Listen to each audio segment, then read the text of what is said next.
બટા ઘડીક ઘડીક કોક ના જોડે બેહાય, આખો દી હું મોબાઈલ ટીચવો હોય, અહીંયા બે ઘડીક માં જોડે બે.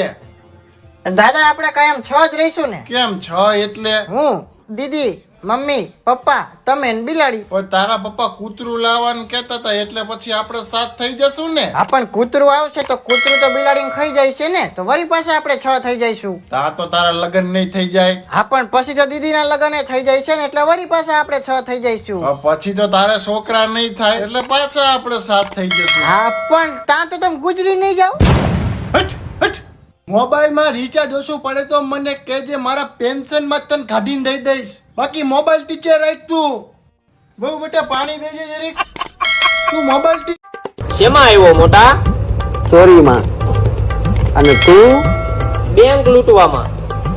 એમાં એવું થયું કે બેંક લૂંટવા ગયો, બરોબર? તે બેંક લૂંટીને ત્યાં પૈસા ગણતો તો પકડી લીધો. પણ તું ન્યા પે પૈસા ગણવાની ક્યાં જરૂર હતી તારે?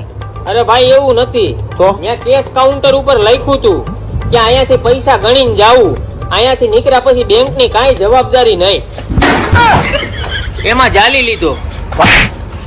આવાજ જો પાર નથી બાપ, અહીંયા નો હોત તો ન કરતું. ત્યાં ક્યાં કે ત્યાં લખ્યું તો એવું કે છે હતો તે લખવાનું તારે કરવાનું તો એ કઈ. પણ ભાઈ પૈસા તો ગણીને લેવા પડે ને, ઓછા વધારે નીકળે તો. તારા બાપાના ક્યાં પૈસા હતા? તારે ચોરી કરવી હતી ને. ન હોય ભાઈ, ઈમાનદારી ગમે એ જગ્યાએ ઈમાનદારી હોવી જરૂરી છે ભાઈ. ભોગવ હું ભોગવ? મેં ક્યાં ખોટું કીધું? કાંઈ ગયણા વગર બોઈલ માં નાખ. હું તારું મર્ડર કરી પછી હું વહી જાય સાબરમતી માં. બોઈલ માં કાંઈ તું બાસમતીમાં વયો જાતો, મારે હું? સાહેબ આ ઇન્સ્ટાગ્રામમાં હું 50% ને ગમતો હોય છું અને 50% ને નહીં પણ ગમતો હોય, પણ જ્યાં 50% ને નથી ગમતો ને એને મારે કહેવાનું છે કે ગમતો તું મારા બાપાને નથી, શું ગુજરી જવું? એક ફેટ કરો.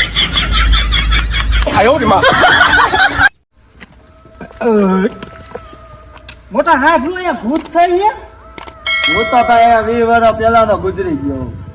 ગુજરી ગયો 20 વર્ષ પહેલા.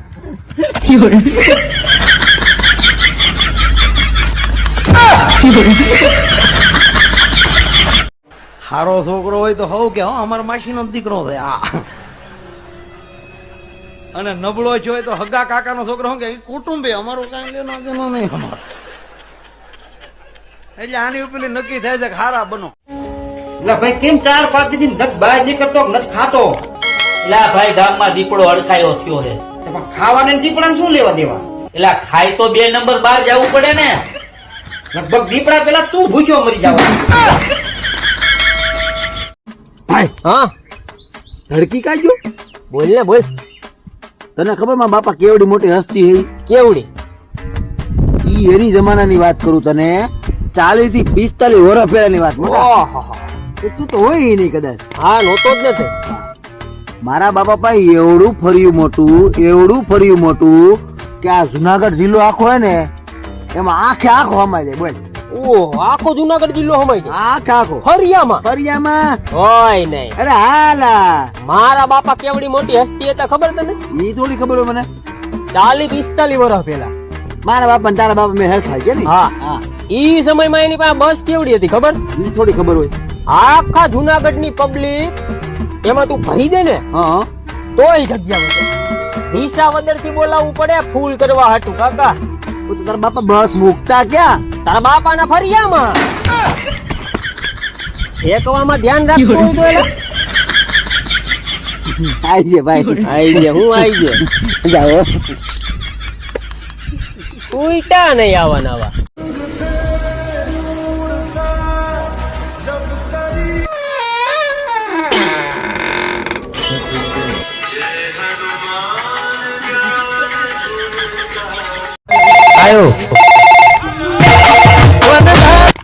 હાલો, તમારી ઘરે કાલે અમે ઓલો છોકરો જોવા આવ્યા હતા ને, ઈ ભાઈ બોલું છું. અરે બોલો બોલો બોલો. એમાં એવું છે કે તમારો છોકરો હે ને અમને જરાય ગમતો નથી. હવે ગમતો તો અમને નથી, શું કાઢી મૂકવો? આ લોકોને એનો છોકરો ગમતો નથી ને આપણને ગલકા ભાંગવા નીકળ્યા.